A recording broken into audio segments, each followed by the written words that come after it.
Hardinge bridge Pabna জেলার ঈশ্বরদী উপজেলার একটি ঐতিহাসিক সেতু, যা পদ্মা নদীর উপর নির্মিত। 1915 সালে ব্রিটিশ শাসন আমলে এই সেতুটি নির্মিত হয়। ব্রিটিশ গভর্নর লর্ড হার্ডিঞ্জ এর নামানুসারে এই সেতুটির নামকরণ করা হয় হার্ডিঞ্জ ব্রিজ।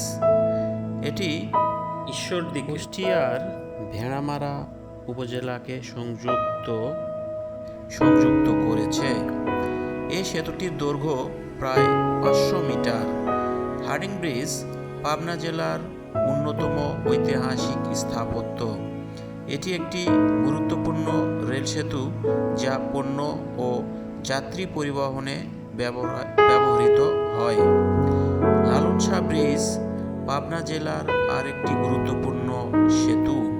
এটি পদ্মা নদীর উপর নির্মিত।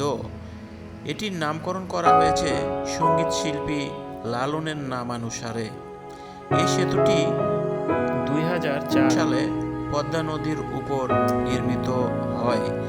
এটি একটি সড়ক সেতু, যা পাবনা ও রাজবাড়ী জেলার মধ্যে সড়ক পরিবহন সহজ করেছে।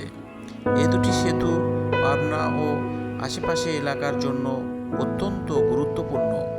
হার্ডিঞ্জ ব্রিজ যেখানে ঐতিহাসিক এবং ব্রিটিশ স্থাপত্যশৈলীর নিদর্শন, সেখানে লালন সেতু আধুনিক সময়ের গুরুত্বপূর্ণ সেতু। লালন সেতুর দৈর্ঘ্য 1800 মিটার। এটি দেশের তৃতীয় বৃহত্তম সড়ক সেতু।